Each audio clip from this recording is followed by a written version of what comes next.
Well, it'll be a game changer depending on how they go. And I think if Republicans obviously take the Senate, it will be a game changer not only for the country, but for Barack Obama. We will hear a lot more complaining from the president about a do-nothing Congress, of course. But the Congress will actually be doing more with Harry Reid out of the majority position, which I think we are all looking forward to.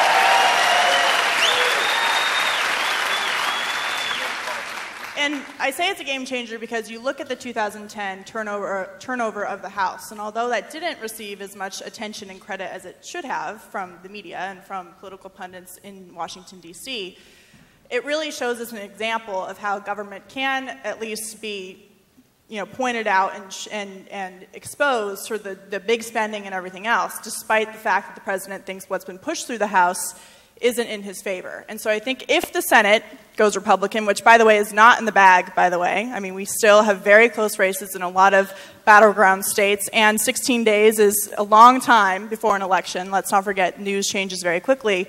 I think a lot could change, and I think that the president's going to have a rough 2 years in the end without Harry Reid stopping bills at the front door that actually a lot of Democrats agree with. Anyone else? Guys, jump in. Yeah, I may be the only one. I don't like the term game changer because it's not a game. And our country is in such unfortunate condition right now. And the problem that I feel, and I see this talking to people from around the country, is that even if we win 10 Republican seats, there are very few people who believe that will change the direction of the country. And I know there are people out here who, yes, we all want Republicans to win and we want a conservative majority, but one of the disappointing things to me has been the lack of a clear equivalent to the contract with America. This is what we're going to do if we take the Congress. People have been afraid about it. They've been trying to run out the clock, and I don't think that was the right strategy. The problem here is this will change America and help to save America from this feeling of depression and impotence and nothing works and everything's breaking down, which we see all around us, for goodness sake. I mean, what are the two most respected federal agencies? Let's see, the Secret Service and the CDC, the Centers for Disease Control, both of which don't look so great right now. Okay, so what I think this depends upon is not just winning, but then right after a Republican victory, coming forward and doing press conferences and position papers and putting forward an agenda for change. And that is something that the country desperately needs. Dennis, I want to kind of piggyback on that and go to you now. And I think it is important, we talk about this all the time on our morning show, that the Republicans' messaging is just horrible, specifically to my generation of millennials. So, taking what Michael just said, is it even possible, though, with the mainstream media and Comedy Central and MTV and everybody else that is so anti-conservatism for the Republicans to create and present a narrative that's going to work with the American voters and resonate with them? You're not going to like my answer. Because I don't like my answer. That's the reason. Not because it's she or Brian. I became a Republican in the 1980s. Because, listen, I grew up a New York, Columbia University Jew. On the birth certificate, it says Democrat. That's right. Under gender, it had Democrat. Male and female don't matter, as you know, so it has your party. And so I actually voted, and this is post-Day of Atonement in Jewish life, so I'm still atoning these many years later. I did vote for Jimmy Carter the first time. I deserve it. Any booze that you have, no, I deserve it. If I were a she, I would actually use chains on my back. But after that, it was over, and I've only voted Republican. But I have said since then, and I want to say that there was a moment where I was more optimistic. I said there were two parties, the destructive party and the stupid party, and I'm a member of the stupid party. And it's better to be dumb than destructive. But the dumb don't stop the destructive. There isn't a message. This drove me crazy when Mitt Romney ran. Mitt Romney would have made a good president. See, this is the sad fact. He ran against Barack Obama, and I realize at a given point you just make peace with this, that you're not having the impact you would hope you would have. And that is, we are not running against any Democratic individual. We are running against the Democratic Party and the left. And unless Americans understand that, they will continue this naive belief that they're voting for the candidate, not the party. The Democratic Party is the left-wing party of this country. The left has damaged everything it has touched, from male-female relations to race relations to the arts to America's character. There isn't an area it has not damaged, not to mention the economy. That's what has to be stated every time, that there are Democrats running who say, well, hey, listen, I'm really not a Democrat, and that is happening. Then you just burden them. Then don't run on that ticket. You are part of the destructive party, and the Republicans need to make it clear what it is. And I said there was one exception, and Hugh Hewitt, my dear colleague and friend, was present when we both addressed all the Republican members of Congress in Baltimore. And I congratulated them that every single Republican in the House and in the Senate voted against Obamacare. That was a shining, brief moment in the Republican Party's history. And one final word. I accept with honor being called the party of no. John Rosemond is one of the most brilliant child psychologists in America. And he says the most important vitamin you can give to a child is not A or B or C or D or E. It's vitamin N. The word no. The beginning of the physician's Hippocratic oath is first do no harm. I am proud to say no to the destructive party.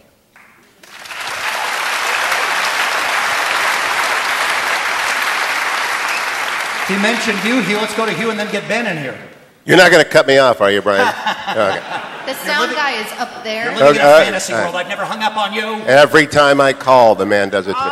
Please. Look, there are three things I want to say at the beginning, and they tie together. I'm much more optimistic than anyone up here, typically. And I think we're going to sweep these elections, and I think we're going to continue to sweep for three fundamental reasons. The first begins by asking, as I usually get to do, because these guys are gracious and let me do it, if you are a veteran or an active duty member of the United States Military Uniformed Services, please stand up and let us thank you for your service.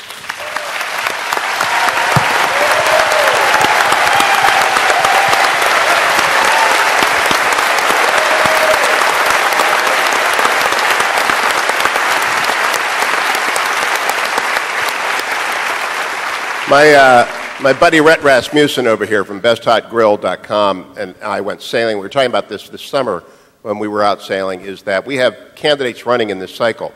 Tom Cotton in Arkansas, Army Ranger. Joni Ernst, Colonel in the Army National Guard. Dan Sullivan, United States Marine Corps Colonel, all of whom have seen combat in Iraq. This is the tip of the iceberg. Mike Pompeo in Kansas, Ron DeSantis in Florida. These young people of the next greatest generation are showing up, and they're going to win. They're all going to win. All five of those people are going to win their elections, and that's going to, I think, begin the tide that turns when, in 1974, 430 members of Congress were veterans. Today, less than 120 are. That will change over the next 20 years dramatically, as I think the American people value this, and that's to the benefit of the party that's serious about national security. The third thing I wanted to do is I'm very optimistic because of Alicia and because of Katie and because of Ben. For a long time, we've got the young guns now. My friend Guy Benson and Mary Catherine Ham, Alicia and Ben and Katie and a whole bunch of other really smart sub-35-year-old people are out there. And for the longest time, honestly, Dennis, Michael, and I have been doing this for so long. I started on the radio in '89. Dennis started earlier than that. Michael came along right around then. He was on television before that. It's been the same people saying the same thing. And we're not bad at it. We're good at it. I think we're really good at it. We'll do it for a long time.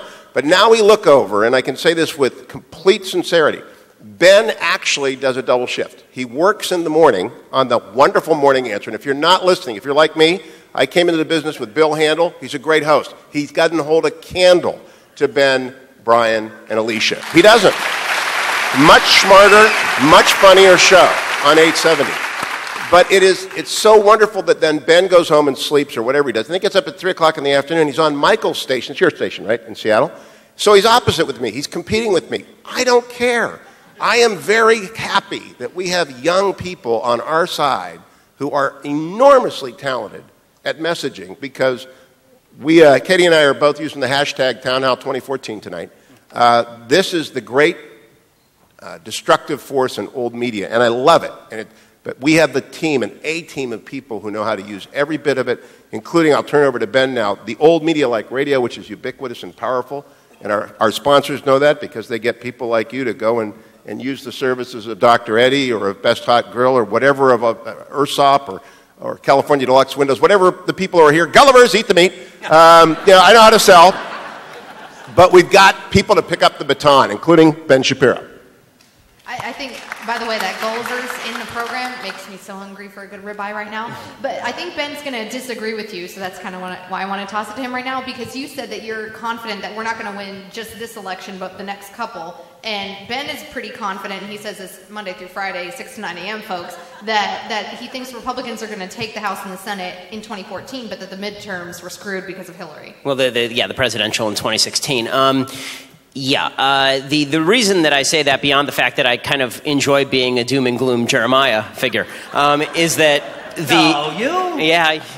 you may have noticed, is that on a fundamental level, I do not think that the American people have been told by conservatives what conservative values are. And there's a difference in conservative policies and conservative values. It's not just, I think, that the Democratic Party is the destructive party. I think that they are, in fact, the evil party. I think they stand for a number of things that are immoral, that are detrimental, and it's not just the effects of their policies that are bad, it's that the policies themselves are fundamentally immoral. And people, when I say this, I think a lot in conservative crowds tend to kind of shy away from this language. It makes them uncomfortable. The idea is supposed to be that folks who are on the other side are good, kind-hearted, wonderful people who are generally just ignorant, and there are a lot of those folks, but the reality is that leftist policies are not just harmful, they are fundamentally immoral on the most basic level. And the left has been arguing...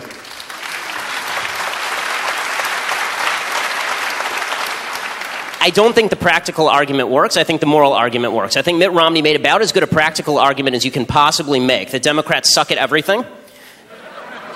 And as you may have noticed, he's not sitting in the White House right now. Somebody who sucks at everything is.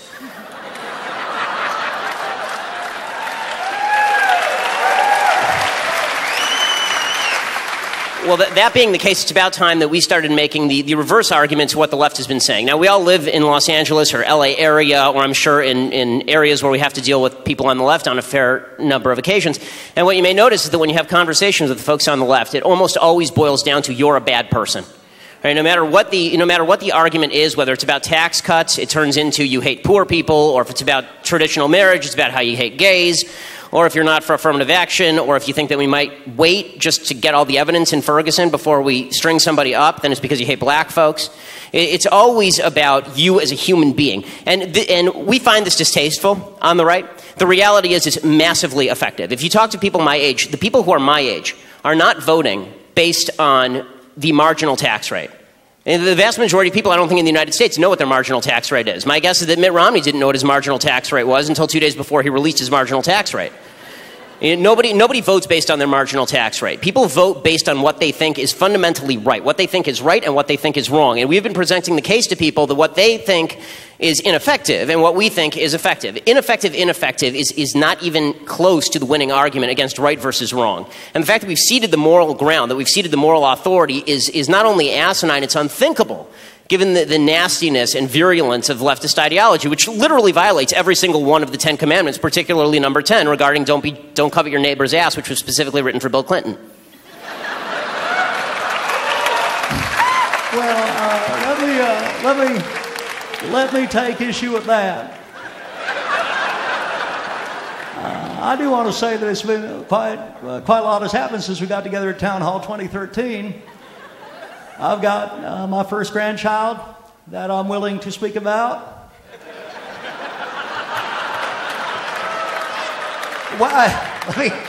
Whoever has the most passion, jump in and answer this question. Talking about the 2014 midterms, Ben and I and Alicia have this conversation on the Morning Answer a lot. It seems to me that if Republicans, as Katie Pavlich mentioned, if Republicans do win back the Senate in 16 days from now, doesn't that guarantee just another 2 years of nothing being accomplished in terms of bipartisanship or folks coming together and actually passing some legislation and getting along and maybe doing some of the work of the American people or the business of the American people? No, if Harry Reid goes back to sitting in charge of the Senate as Senate Majority Leader, that guarantees more of that gridlock.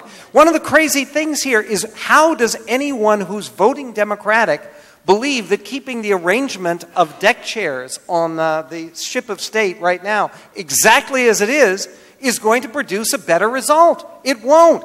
One of the things that you can only hope for is, I am not one of those people. I do not believe that Barack Obama has a secret plan to wreck the country. I don't believe that Barack Obama is disloyal. I believe he is a typical, self-interested, narcissistic political hack. Okay? People who believe that Barack Obama is some kind of undercover America hater, they have a higher opinion of him than I do.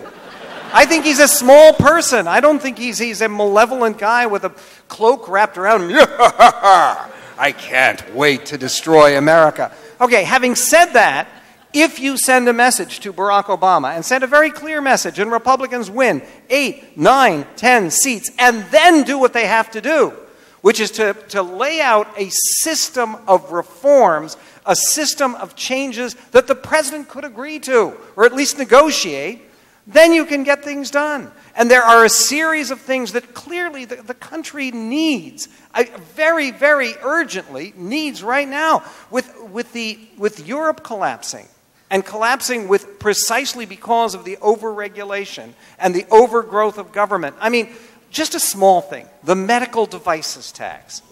The president has talked about, he's even entertained it. That will happen if Republicans take the Senate. And we will also get a lower corporate tax rate, which will be important for business. And we will also, as Dennis was saying, we will avoid doing a whole bunch of destructive stuff, which the president will no longer try to do. So all of a sudden, they'll have nothing to talk about unless they at least begin talking about doing something that is constructive. That will only happen if you vote for change, hope and change in this election, which means voting Republican. Katie. Well, Michael, I would respectfully disagree with you and say that when Barack Obama said he wanted to fundamentally transform America, that translates to destroy America through his policies. And I think we've seen a lot of that through Obamacare, through the medical device tax is one. It's destroyed the engineering sector of new medical devices. And that, in return, makes people live for not as long as they're living now because they don't have the medical devices they need. That means there's not as many jobs created. It means that companies are hiring less people because of that. I think that's a destruction that he put into place by transforming, what he said. I believed him when he said that.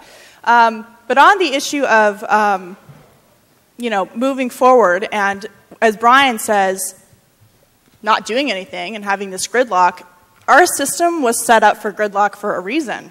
The balance of power was set up in 3 ways so that there would be gridlock, so that when legislation actually got through, we didn't have people like Nancy Pelosi saying, oh, we have to pass it to see what's in it. The entire goal from the beginning was to talk about legislation extensively to the point where it was extremely painful, so that when it got to the end game and to the president's desk, that it was something that we thought was good for the country and that everybody understood and what it was going to accomplish. So I would argue that a do-nothing Congress is actually what the Founding Fathers intended for the country, not the opposite. Dennis, you look like you're pondering something. Oh, a lot, but I'll just confine it to one incredibly important and rarely mentioned point, because it's the third rail that neither party really wants to talk about much because it's afraid it might animate the opposition to vote, and that is the Supreme Court. If the Democrats retain control of the Senate and somebody retires, then because, they could still theoretically filibuster the Republicans, because only on that is it remaining. But the fact is that with a majority of Democrats, it's overwhelmingly likely that this president's nominee would be appointed. And then there's very little hope, even if we have the right president, because the left's view of law is that it is a tool with which to, as Katie pointed out, the quote that I play on my show so regularly of the president saying right before he was elected, in 5 days we will fundamentally transform the United States of America, which he has been doing. Law is, for the left, like everything, like art, like college, like education below college, is a tool with which to fundamentally transform America. It is not an end in itself. The question isn't whether it's true or legal. Look at all the federal judges saying to Americans, you cannot keep marriage defined as a man and a woman. This was all done by judges. It was not done by the American people. And it's not even commented on. And then the Supreme Court refused to review the decisions of these federal judges. But think about it. It is unconstitutional to define marriage as male-female? You mean we have been having an unconstitutional and indeed immoral, and according to the judge in the case of California who overturned the vote of the California people to amend their own constitution, irrational. It's irrational to define marriage as between a man and a woman. Irrational, immoral, and unconstitutional, the opinion of a handful of human beings who have irrevocably, or perhaps irrevocably, we don't know the future, changed the definition of marriage in a way that has never been changed in the history of marriage. There's been polygamy, but there has never been same-sex marriage in the history of the world. And now it is determined by judges. So this election is of supreme importance because of the Supreme Court issue. Too late. It's over, Dennis. It's done. Let me explain. Every human being has a reason for being, a raison d'etre. His is to give me a hard time. It brings him more joy than anything except being with the fetching Mrs. Hewitt. But let me use your question to ask our young three people here the percentage of their conservative friends that oppose same-sex marriage, percentage-wise, and I think we'll know why your point is beside the point. Alicia, what percentage of your friends care about this? 40. And meaning 40% are upset? Yeah. Ben? I'm from liberal areas, 20. 20? Yeah. Katie? 40? 40. Game, set, match, Dennis. We've lost. Move on. Okay, I don't believe that, and I want to explain why. Because the people who have defended the way marriage has been defined historically have not known how to make the case. I don't blame them. Nobody has had to make the case, so nobody knew how to make the case. But I will just give you one quick reason, and those of you who listen to me regularly know this, and that is that by saying that gender doesn't matter in terms of whom you marry, right? Gender doesn't matter, only love does. What you have said is gender doesn't matter. In today's New York Times, there was a huge article on Wellesley College, which is a college for women. But there are women at Wellesley who now... Hillary Clinton's alma mater. Hillary Clinton's alma mater. There are women at Wellesley who now feel that they are men. Hillary Clinton's alma mater.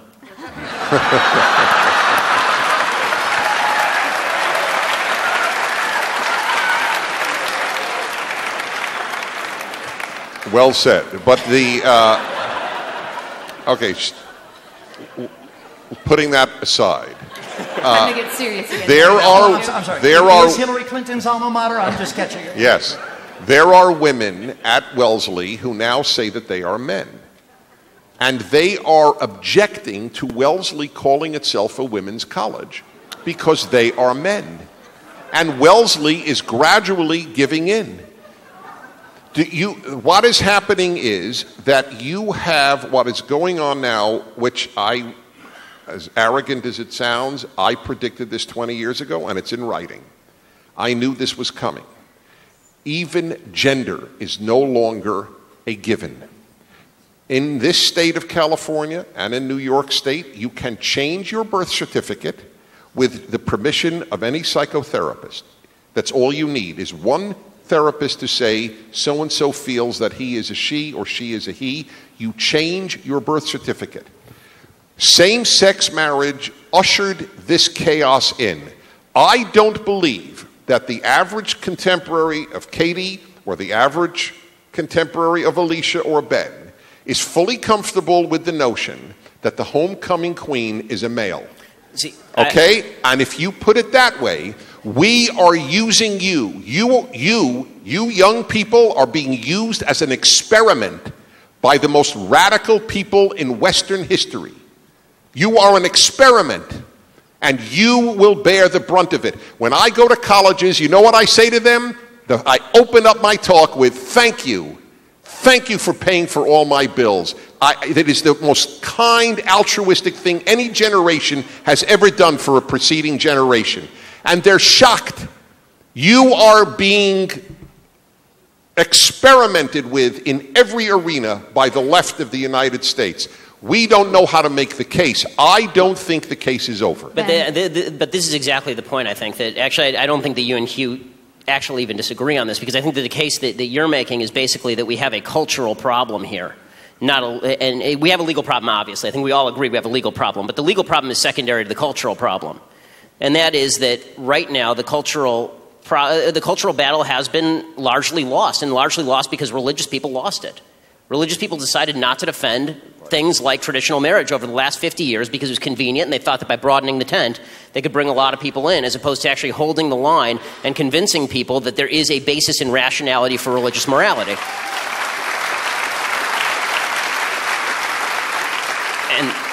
And the impact of that has been devastating. I mean, what we're watching right now is we'll put aside for a second the arguments about the relevance of gender, which of course I agree with you, Dennis, is the root of all of this. But even beyond that, in terms of the immediate harm that same-sex marriage will do, when your friends ask you, what is same-sex marriage going to do? Because this is what they always ask. And it doesn't affect your marriage. It's not a big deal. The answer is they are going to force your church to perform gay marriages. That is the answer. Your religious life in this country is over as you know it. Freedom of religion has no meaning under a Supreme Court that does not give a damn about your freedom of religion. Okay, we were one vote away in Hobby Lobby from 5 justices in the Supreme Court saying you could not act out your religion in your business life. One vote away. And that vote's coming, by the way. If you think that Hobby Lobby is going to stick, you're wrong. Okay, within 10 years, Hobby Lobby will likely be overturned, the same way that Bowers v. Hardwick was overturned within 20 years. So that was the case in which the Supreme Court decided at the time that there was no fundamental right to homosexual sodomy. Within 17 years, they'd reversed themselves in Lawrence versus Texas, and now they said that there was a fundamental constitutional right, essentially, to homosexual sodomy.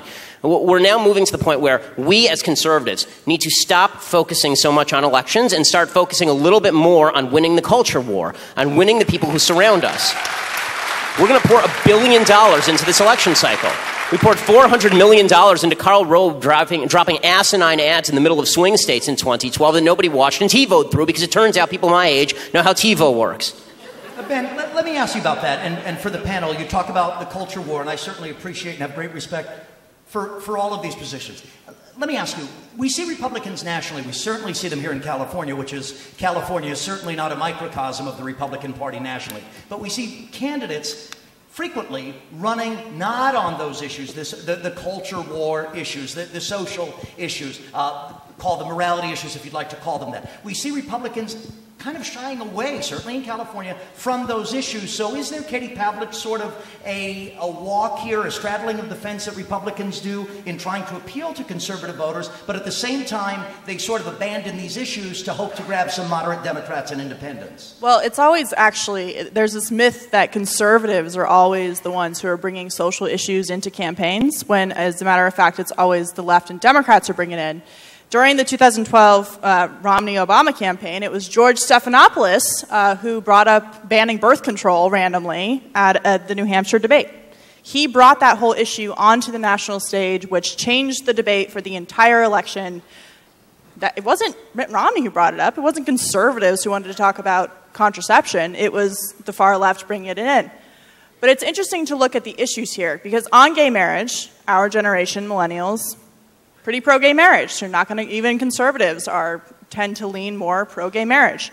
But on the issue of pro-life, we are a pro-life generation, which is opposite of what we've seen up to this point. The polling shows that the country as a whole is trending more pro-life. More women are pro-life. If you look at polling on late-term abortion, women, especially young single women, think that late-term abortion is abhorrent and barbaric. So I think that we have a culture war to really fight, but it's not just cut and dry, and it's not generalized. There are very specific issues that you have to address one by one, I think, to win that back. And we have people on the pro-life issue. Honestly, on the gay marriage issue, I think that's lost. I don't think that we're going to see an immediate turnaround on that. Maybe in 30 years after, as Dennis has said, we've been experimented on, which I agree with him that we are being used as an experiment. Maybe we'll change our minds, just like we've seen the abortion experiment happen over the past 40, 50 years. So I think that you can't approach it as a one-size-fits-all culture war. I think you have to approach it piece by piece. Happy, happy, happy. I want to be happy, happy, happy. The most interesting race in the United States this cycle is in Colorado, which is a deep purple state. It pits a dyed-in-the-wool, 97% of the time supporting President Obama, bolder liberal, Mark Udall, who is the incumbent senator, against, as George Will called him today, a cherubic and ebullient 40-year-old Cory Gardner, who has just a little bit of gray. And by the way, if any of you have any money left at all to donate to a candidate, I would donate it to Cory Gardner because it's the race on which the Senate will probably flip over to our side. And Mark Udall gave the worst interview I've ever seen a candidate give yesterday, available on a YouTube near you. Just go Mark Udall, and name 3 books you've read. And this was after he'd given a string of yes-no answers to predictably right-left answers, defining him as a bolder liberal. And then he was asked, can you name your 3 books that you've read that have influenced you? And after a tortured pause, he said, Profiles in Courage. Can I retape this? I'm a little brain dead today. And they didn't let him retape it, but it demonstrated the utter vacuum. Have you guys seen this? Who's seen? No, but that's sort of the point, is that nobody's seen that, but everybody saw it. Did Sarah Palin read newspapers? Yeah, well, everyone will see this by tomorrow. It happened on a Saturday, so talk radio has not been able to push it into the culture, which we will do tomorrow. And Brian, you will have a field day with this tape. You will have a field. So Cory Gardner is a young 40-year-old, game-changing, and I know you don't like the term, Mike, but he is in Colorado. He's the future, and he's supported by people like Alicia. But how are you going to wage a war on women when Alicia's at one end of the stage and Katie's on the other end of the stage? You can't do it. It's over. So when Dennis and I go out and do a religion talk, or I did an interesting talk with Ross Douthat in Dallas 2 nights ago, New York Times columnist, we talk about marriage as a cultural perspective, as a religious perspective. As a political issue, it's done. And it does not advantage the GOP to talk about anything other than religious liberty, which is a political issue, which is vastly important and will mobilize and should be defended. And Ben, you're wrong. The Supreme Court's not going to walk back on Hobby Lobby. Okay, let me just say, one of the things we were talking about game-changing, there are probably a bunch of people here who follow high school sports, right? With some enthusiasm, okay? At least some people do. One of the things, and I don't know what the situation is in California, but they have it is now the situation in Massachusetts, and it's about to become the situation in Minnesota, that they are going to be allowing you to determine whether you're on the girls' gymnastic team or the boys' gymnastic team based on what you think you are.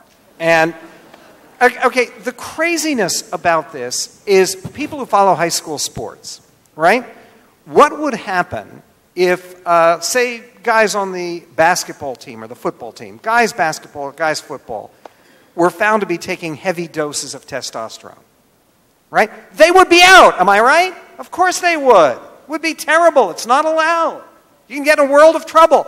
In Minnesota, the policy that the Minnesota schools are doing would require the girls who are trying to play on boys' sports teams to take testosterone, just like it would require the young men who want to play on women's teams to take female hormones. And this whole idea of government-mandated hormone treatment that already, by the way, is paid for by Obamacare, This is a bridge too far for the left. I agree with you politically. I think politically right now this is a toxic issue. It's a tough issue to talk about 16 days before an election. However, the issue is not over because the other side is crazy on this. They are crazy, crazy, crazy. The whole idea that a child of 5 and 6 years old can determine, Mommy, Daddy, I'm really a little boy. I'm really a little girl, even though my plumbing is the opposite. This is absurd, and it's cruel to go along with a child's fantasy or a child's feeling.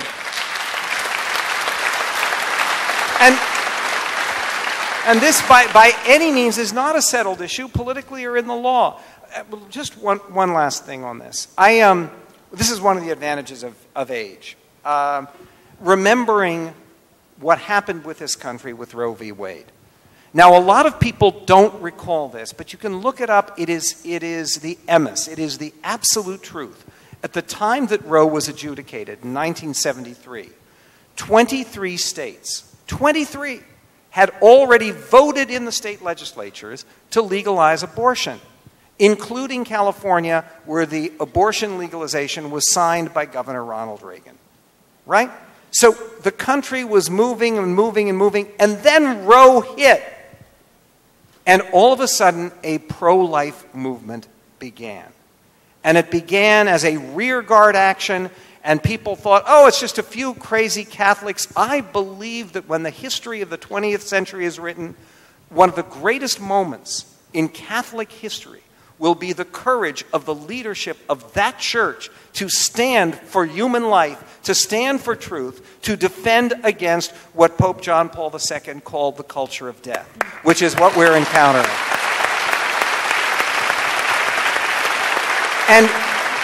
And if you will look at what has happened, the polls that Katie was talking about, she's exactly right. Younger people, it's a pro-life generation. This issue was we thought it was lost. It was certainly lost legally. The Supreme Court voted, and Roe was 7-2. That was a 7-2 decision. It wasn't 5-4. And we thought we had lost. It was over. People of conscience refused to let it be over. And I am confident that we, on this stage here, will live to see a time when some of the more extreme abortion on demand, it's just like removing a toenail, it's nobody's business but the woman's, this human life that exists within a woman is not really a human life. What is it, supposed to be a tadpole? I mean, that point of view tadpoles will have be... rights. Tadpoles have more rights, that's right. No, that point of view will be rebutted and will be repealed, and we will progress. It may take longer on the marriage issue, but I also wouldn't give up on that one either. I'd like to address something. I stand by the fact that we should make the argument to young people. I don't blame them. They have been propagandized that it's an issue of equality. Equality has a magical